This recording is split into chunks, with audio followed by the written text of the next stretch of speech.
Everyone, welcome to my YouTube channel study. आज मैं आपके लिए एक टॉपिक लेके आई हूँ जो कि बीपीएससी मेंस रिलेटेड है।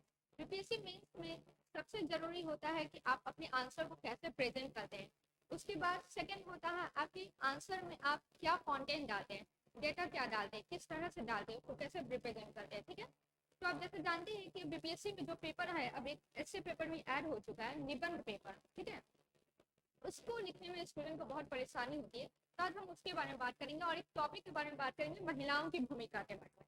ठीक है, महिलाओं पे बहुत मतलब ये टॉपिक इतना वास्ट है ना कि आप बहुत इस पे अच्छे से लिख सकते हैं। इसके अलग अलग डायमेंशन है, उसके बारे में भी हम देखेंगे। तो पहले देखिए, निबंध आप लिखना अगर स्टार्ट करते हैं तो निबंध देखिए कैसे लिखना है आपको। निबंध जब आप स्टार्ट करिएगा तो निबंध कैसे लिखिएगा। ठीक है, तो आप पहले सोचिए, पहले महिलाओं के बारे में अगर कर रहे हैं तो आप स्टार्टिंग कैसे करिएगा, उसके बारे में कोई कोट लिख दीजिए। ठीक है, क्योंकि 8 पेज लिखना है। ये ध्यान रखिएगा कि 8 पेज लिखना है, तो 8 पेज को हम कैसे डिवाइड कर सकते हैं, क्या क्या उसमें ऐड कर सकते हैं। तो सबसे पहले कोई हम लोग कोट लिख देंगे। ठीक है, जैसे हम यहाँ पे दिखाते हुए, जैसे ये देखिए, कोमल है कमजोर नहीं तो, कोमल है कमजोर नहीं तो, शक्ति का नाम ही नारी है, जब को जीवन देने वाली मौत भी तुमसे हारी है।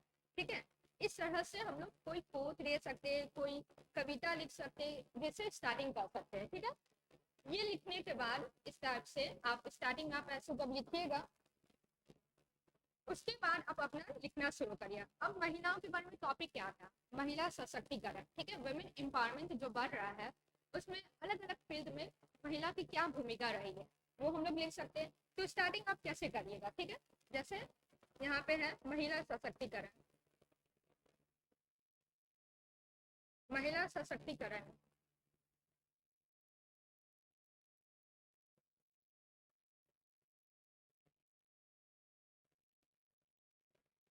महिला सशक्तिकरण के बारे में हम लिखेंगे। तो उसमें देखिए,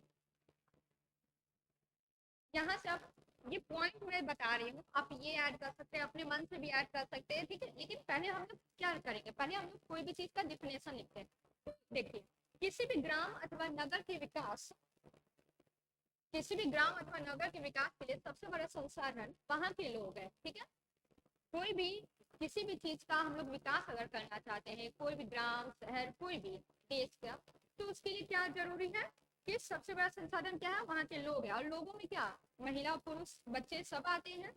तो यहाँ से हम लोग देखेंगे, आदिम युगीन मानव में, आदिम युगीन मानव समाज स्त्री पुरुष के भेदभाव सहित था, भेदभाव रहित था। ठीक है, देखिए, आदिम युगीन मानव जो था, जब लोग क्या गुफा वगैरह में रहते थे तो क्या था,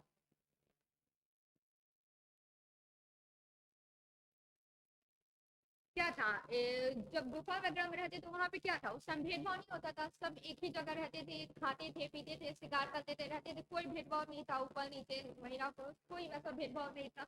धीरे धीरे फिर क्या हुआ, जैसे जैसे सोसाइटी डेवलप हुआ तो जातियां बंटने लगी, वर्ग बंटने लगे अलग अलग। ठीक है, उसी तरह से जब सशक्तिकरण का डिफिनेशन देते हैं, सशक्तिकरण एक प्रक्रिया है, एक प्रोसेस है क्या, जिसके माध्यम से जागरूकता, ठीक है, अवेयरनेस, कार्यशीलता, बेहतर नियंत्रण के लिए प्रयास के द्वारा व्यक्ति अपने विषय में निर्णय लेने के लिए समर्थ, ठीक है, अपना डिसीजन हम खुद ले सकते हैं, ऐसा होना चाहिए। ठीक है, के लिए स्वतंत्र होता है, इंडिपेंडेंट होता है कि हमको क्या करना है, कहाँ जाना है, क्या पढ़ना है। ठीक है, अपनी अपना करियर किस फील्ड में बनाना है, ये हो गया वुमेन एम्पावरमेंट। आज के जैसे नहीं, जो आप बेस पे देखते हैं वो वुमेन एम्पावरमेंट नहीं हुआ, वो बिल्कुल इसका गलत यूज हो रहा है। ठीक है, उसमें हम लोग बाद में आएंगे। एक पूर्ण सशक्त व्यक्ति वो है जो अपने जीवन से संबंधित निर्णय लेने में पूरी तरह स्वतंत्र हो। ठीक है, एक पूर्ण सशक्त व्यक्ति, पूरी तरह से एम्पावर्ड व्यक्ति किसको हम लोग कहेंगे, जो अपने जीवन से संबंधित हर तरह के निर्णय लेने के लिए पूरी तरह से इंडिपेंडेंट हो, स्वतंत्र हो। ठीक है, समाज का पूर्ण विकास तभी संभव हो जब पुरुष और नारी दोनों का समान विकास हो। ठीक है, ऐसा नहीं कि पुरुष जा रहा है बहुत अच्छा साइंटिस्ट बन गया और महिला क्या है, अभी भी हाउस वाइफ है, उसको अभी भी अपने बस परिवार बच्चे और ये देखना वो गलत नहीं है, लेकिन वो सिर्फ उसी तक लिमिट कर दिया जाए कि तुम्हारा बस यही काम है, जो रोजगारी सोच है कि तुम्हारा तो काम बस बच्चे पालना है, अपने घर का देखभाल करना है, ठीक है, बस यहाँ तक लिमिट नहीं होके उसके ऊपर लेवल उसको शिक्षित किया जाए, उसको जॉब का अपॉर्चुनिटी मिले, ठीक है, ये हो गया आपका। तो दोनों का समान विकास हो, ठीक है, अगर घर में आपके लड़का लड़की दोनों बच्चे हैं आपके, तो आप दोनों को इक्वल क्या दें, एजुकेशन दें, इक्वल आप ये मेंटल उसका स्ट्रेंथ बढ़ाए, ठीक है, आप दोनों को इक्वल इमोशनली स्ट्रेंथ बढ़ाए, हर तरह से ये आप करें, तब समान विकास होगा, ठीक है। बौद्धिक लेवल पे जवाहरलाल नेहरू, अब देखिए, अब यहाँ पे आप कोई किसी का कोई फेमस पर्सनालिटी है, उनका कोई कोट दिया हुआ, तो वो भी आप इसमें ऐड कर सकते हैं। जवाहरलाल नेहरू का कहना है लैंगिक असमानता जो कि जेंडर इनक्वालिटी है, चाहे वो आर्थिक हो, ठीक है, इकोनॉमिक हो, सामाजिक हो, सोशल, राजनीतिक यानी पॉलिटिकल, अथवा अन्य किसी भी क्षेत्र में हो, मानवीय गरिमा की स्थापना के लिए उसे दूर करना आवश्यक है, ठीक है। तो जवाहरलाल नेहरू क्या कहते थे कि जो ये है लैंगिक असमानता, वो चाहे किसी भी फील्ड में हो, उसको दूर करना मानवीय गरिमा के लिए की स्थापना के लिए उसे दूर करना आवश्यक है, ठीक है। नेक्स्ट देखते हैं।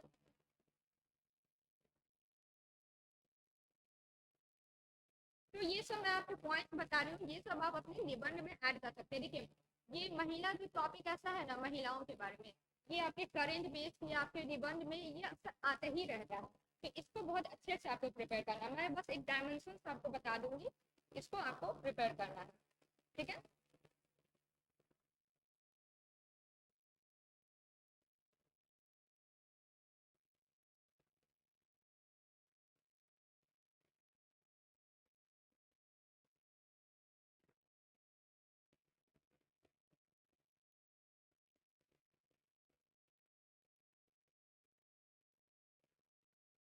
हाँ, देखिए, अब देखिए, महिला सशक्तिकरण के विकास के विविध आयाम, ठीक है, इस टाइप से आपको क्या करना है, एक ये बनाना है, बॉक्स बनाइए या सर्कल बनाइए, उससे चारों साइड लिख दीजिए कि क्या क्या ये है, ठीक है।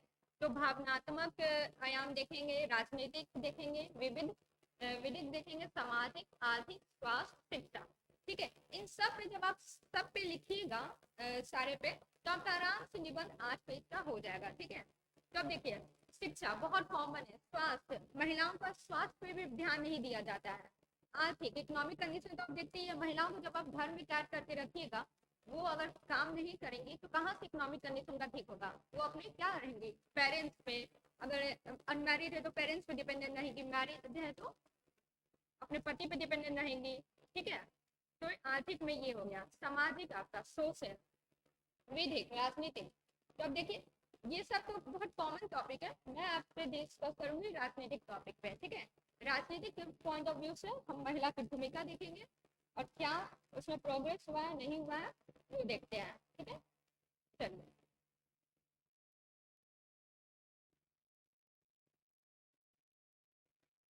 भारतीय संसद में महिला प्रतिनिधित्व, देखिए, राजनीति की जब बात करेंगे तो संसद में हम लोग क्या देखेंगे, संसद में महिला का प्रतिनिधित्व कितना है, ठीक है, कितनी महिलाएं हैं संसद में।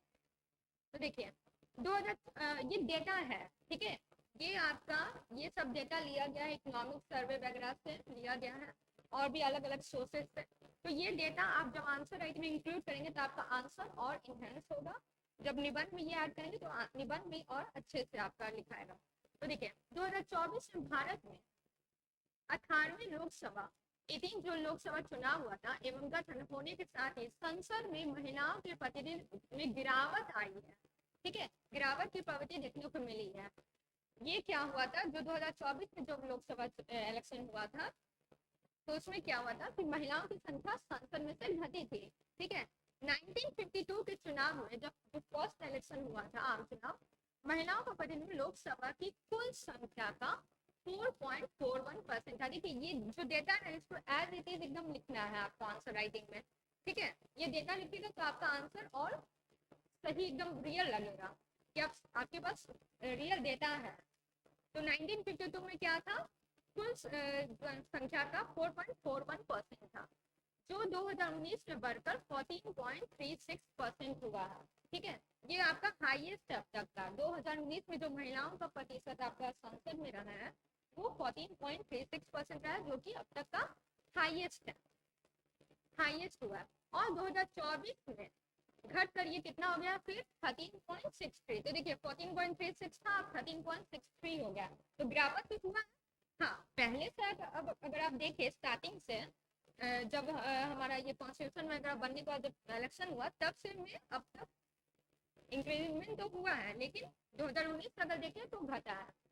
18वीं लोकसभा में सबसे अधिक 11 महिलाएं संसद सदस्य बंगाल से चुनकर आई हैं। सबसे ज्यादा ये आपका देखिए ये तो फैक्ट भी हो गया। 18वीं लोकसभा में सबसे अधिक 11 महिला संसद चुनकर कहाँ से आई है? पश्चिम बंगाल से। ठीक है, बंगाल से। संसद के निचले सदन जो कि लोकसभा है, महिलाओं के प्रतिनिधित्व के लिए भारत की वैश्विक रैंकिंग 185 देशों में से 143 पर है। ठीक है, तो ये रैंकिंग है उसमें क्या है, महिला का प्रतिनिधित्व में 185 देशों में से 143 पे है। जो वियतनाम जो कंट्री है, फिलीपींस एवं पाक यानी पाकिस्तान जैसे देशों से भी पीछे है हमारा देश। ठीक है, चलिए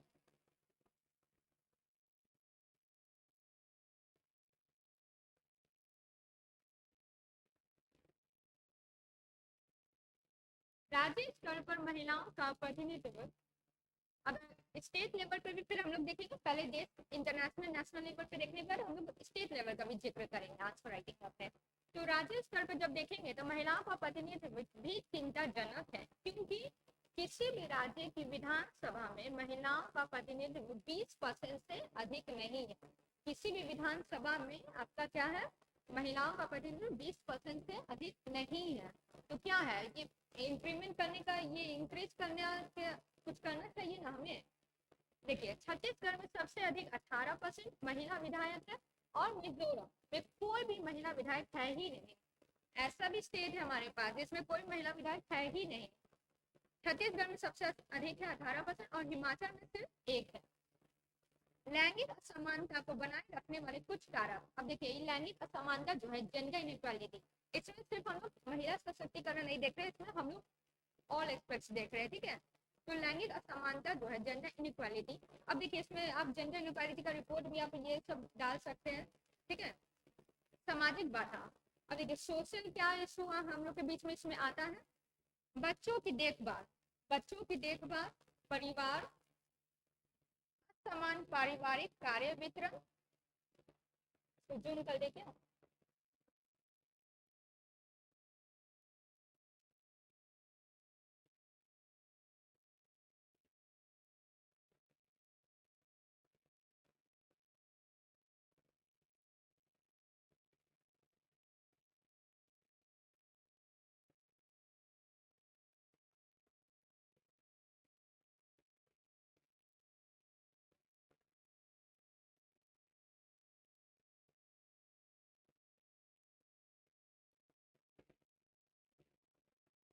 देखिए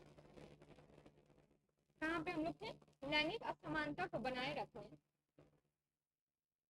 वाले कुछ कारक जो है सामाजिक बाधाएं। तो सामाजिक बाधाएं में अब हम लोग देखते हैं बच्चों की देखभाल, परिवार, असमान पारिवारिक कार्य वितरण, रूढ़िवादित सोच। अब देखिए ये सब एक्सपेक्ट्स है। सामाजिक बारे में क्या है, बच्चों की देखभाल, घर में भाई आप जॉब पे चले जाइएगा तो बच्चों की देखभाल कौन करेगा, हस्बैंड तो नहीं करेंगे।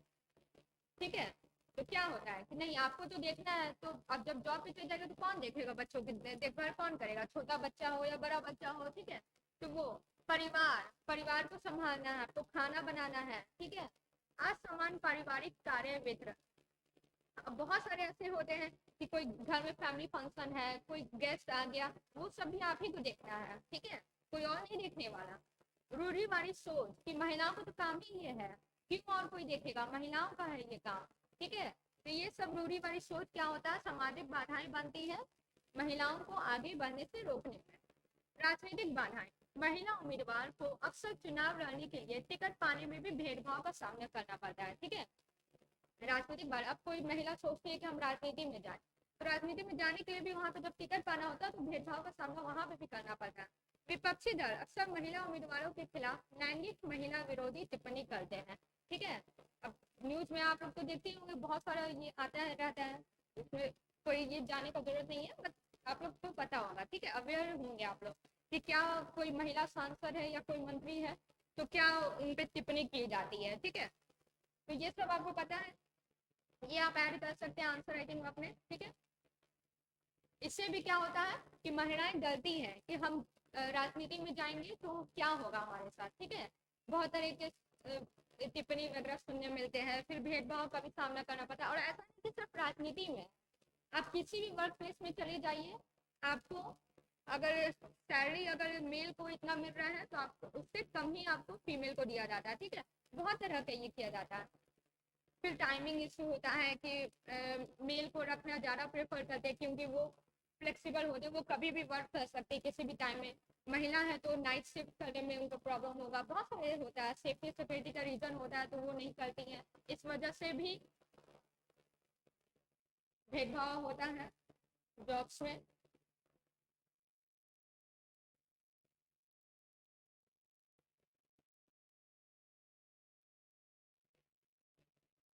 ठीक है, फिर देखिए आर्थिक बाधाएं।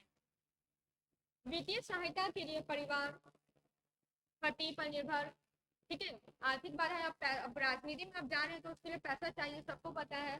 तो वित्तीय सहायता के लिए पति परिवार पर निर्भर, इस वजह से भी महिलाएं राजनीति में नहीं आती हैं। चुनाव प्रचार महंगा होता जा रहा है। शैक्षिक बाधाएं, शैक्षिक अवसरों की कमी, खासकर ग्रामीण क्षेत्र में। अब जानते हैं महिला को कितना पढ़ाया जाता है, गांव में तो, या गांव क्या, अभी तक बहुत सारे शहर में जो बिलो पॉवर्टी लाइन है वो लोग क्या सोचते हैं, चौथी पांचवी कक्षा तक कर ली, बहुत हो गया, इससे ज्यादा पढ़ के क्या करना है, ठीक है, घर ही संभालना है। बहुत सारे ऐसे ये होते हैं, तो वो अवसर नहीं मिलता।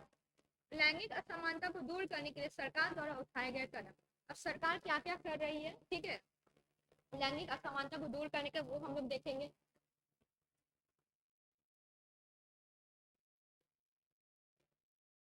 संविधान संशोधन, अब देखिए ये स्टेप लिया गया, संविधान संशोधन किया गया है। संविधान 73वां संविधान संशोधन अधिनियम 1992 में संविधान में अनुच्छेद 243 का डी जोड़ा गया, ठीक है। जो 73वां संविधान संशोधन है 1992 में संविधान में अनुच्छेद 243 जोड़ा गया है, जिसके तहत पंचायतों में 1/3, ठीक है, 1/3 सीटों के आरक्षण की अनुमति दी है, ठीक है। महिलाओं के लिए क्या किया गया, 1/3 आपका रिजर्वेशन रखा गया है। कौन से आर्टिकल, अनुच्छेद 24 का 243 का डी के तहत। संविधान में 74वां संविधान संशोधन अधिनियम 1992 नगर पालिकाओं में भी, ठीक है, इसी तरह के आरक्षण का प्रावधान करता है। अब जानते हो बिहार सरकार भी पंचायती राज में ये 50% का ये देता है। स्थानीय स्तर पर शासन में महिलाओं का पर्याप्त प्रतिनिधित्व सुनिश्चित करने के लिए यह कदम उठाया गया, ठीक है। आप जहां भी लिखेंगे वहां पे बिहार का आप जरूर ऐड करिएगा, चाहे कहीं डेटा लिखा हो नहीं लिखा हो, आप उसको सर्च करिए, एक जगह अपने नोट्स में ऐड करिए और बिहार का आप उसमें जरूर डालिएगा, ठीक है।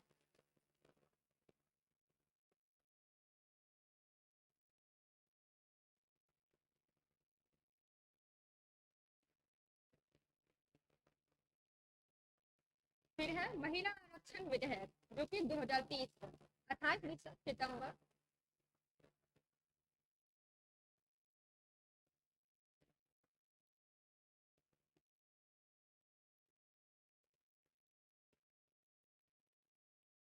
हाँ, महिला आरक्षण विधेयक 2023, जो कि भारत की राष्ट्रपति द्रौपदी मुर्मू द्वारा 28 सितंबर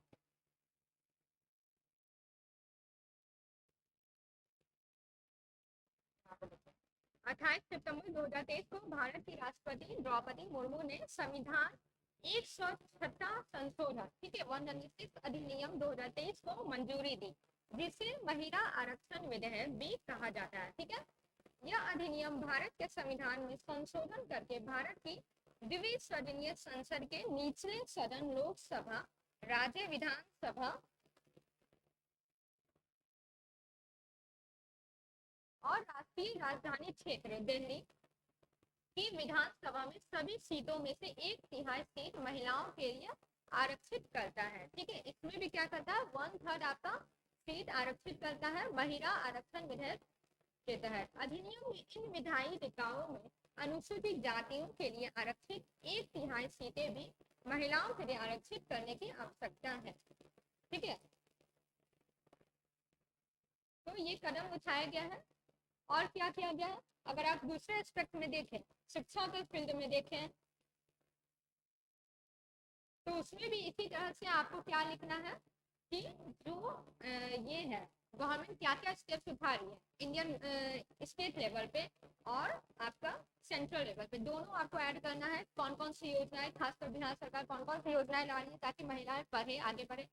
साइकिल योजना है, स्कॉलरशिप किया गया है, लाया गया है। 10th पास करने के बाद, मैट्रिक पास करने के बाद आपको मिलेगा। फिर आपको ग्रेजुएशन लेवल पे भी आपको मिलेगा। लड़कियों के लिए ये है, ठीक है, प्रोत्साहन राशि, जिससे वो आगे पढ़े, उनके माँ बाप आगे पढ़ाए। ठीक है, पैसों की दिक्कत नहीं हो। ये सब आपके स्टेप्स लिए गए हैं गवर्नमेंट के थ्रू। संसद में महिलाओं की भागीदारी सुनिश्चित करने के लिए सरकार द्वारा समय समय पर कुछ प्रगतिशील कदम उठाए गए। हालांकि पूर्व निर्धारित लैंगिक मानदंड और पितृसत्तात्मक धारणाएं, तो ठीक है, पितृसत्तात्मक धारणाएं अभी भी भारतीय राजनीतिक संस्थाओं पर हावी है। इसके अलावा जब भी राजनीति के रास्ते पर चलने या संसद सदस्य या विधानसभा सदस्य या